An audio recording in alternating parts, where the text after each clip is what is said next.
So we're not singling you out. I need a permit for this demonstration I'm having.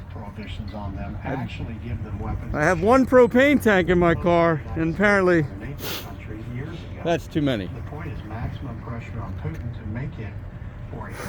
Okay, all right, let me clean up. Yeah, well, I got two.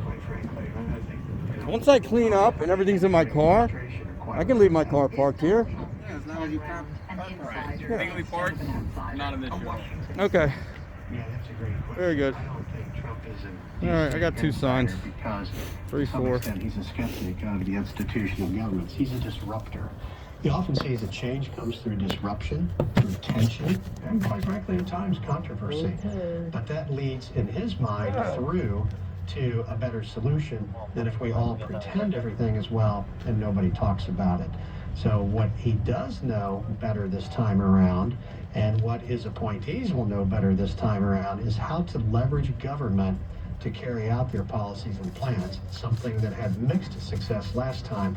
But I think they'll be far more effective right out of the gate this time around. But people should expect disruption in those first weeks. Absolutely. I mean, he's talked about issuing upwards of 100 executive orders on day one. So we'll all have to watch and see what happens. Richard McCown, a member of Donald Trump's transition team. He's from the Hudson Institute, which is a conservative think tank. And listening to that is U.S. Senator, Democrat Chris Van Hollen from Maryland. Good to have you with us, Senator. Thank you for taking some time out of your morning. I believe you're in the Capitol building right now. How is it? Yes, I am. It's being prepared for the inaugural ceremony there. It's cold outside, but hopefully it will remain warm inside. We were just hearing from a member of the transition team there. He says perhaps 100 executive orders from Donald Trump today. Now we're hearing potentially 200, and also that Mr. Trump and his team believes he knows how to leverage government this time. What are the Democrats intending to do on some of the executive orders that we're feeling and hearing may come through in the next 24 hours? For example, kick-starting the biggest deportation operation in history. Well, let me just say I'm very concerned for the future of the country, and in fact, the future of others around the world as we approach this inauguration. I am a strong supporter in effective border security, and yes, as a previous caller said, when you're talking about people who have committed violent offenses and been convicted of violent crimes, they need to be deported. But we should not be complicit in mass deportations and family separation. The other great concern I heard from your previous speaker was this term leverage the instruments of the government for certain purposes, because one of the Trump plans is to replace a merit-based civil service of people who are selected based on their experience and expertise, to replace them with political cronies.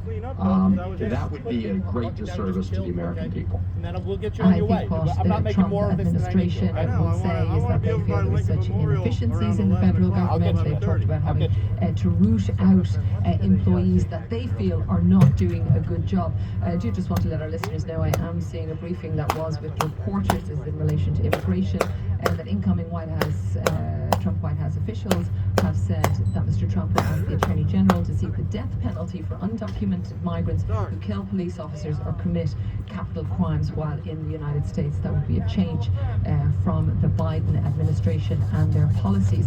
But let me ask you about Mr. Biden this morning, taking a moment. He was still the U.S. president. He has issued preemptive pardons for several figures threatened with criminal prosecutions. That is the quote. That includes Dr. Anthony Fauci, who of course was instrumental in the COVID-19 response, and former chairman of the Joint Chiefs of Staff for Mr. Trump, Mark Milley. In the statement, the White House says the pardons are for officers that testified also. There's the Coast Guard too. Everybody came out. That investigated the 6th of January 2021 riot at the U.S. Capitol. Some have thought that Mr. Biden should not do that, that it sets a precedent that any other president can try these preemptive. Okay, now they're patting me down.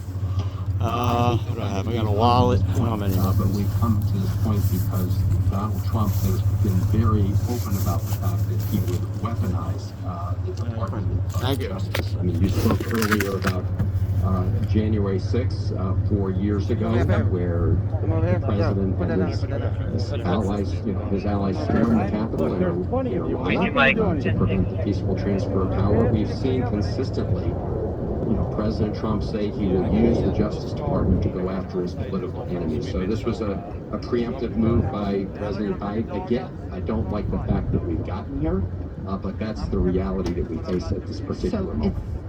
It sounds to me like you believe it's inevitable for Mr. Biden to do this. Well, the president just announced this, so I think it was clear that he wanted to make sure that these individuals were not the subjects, the victims of political persecutions. And of course, we don't know whether they will accept those preemptive pardons just yet, but that story is one that's developing. Just in my last minute or so, Senator, obviously very divided politically, this country, no doubt is the same in the halls of Congress. What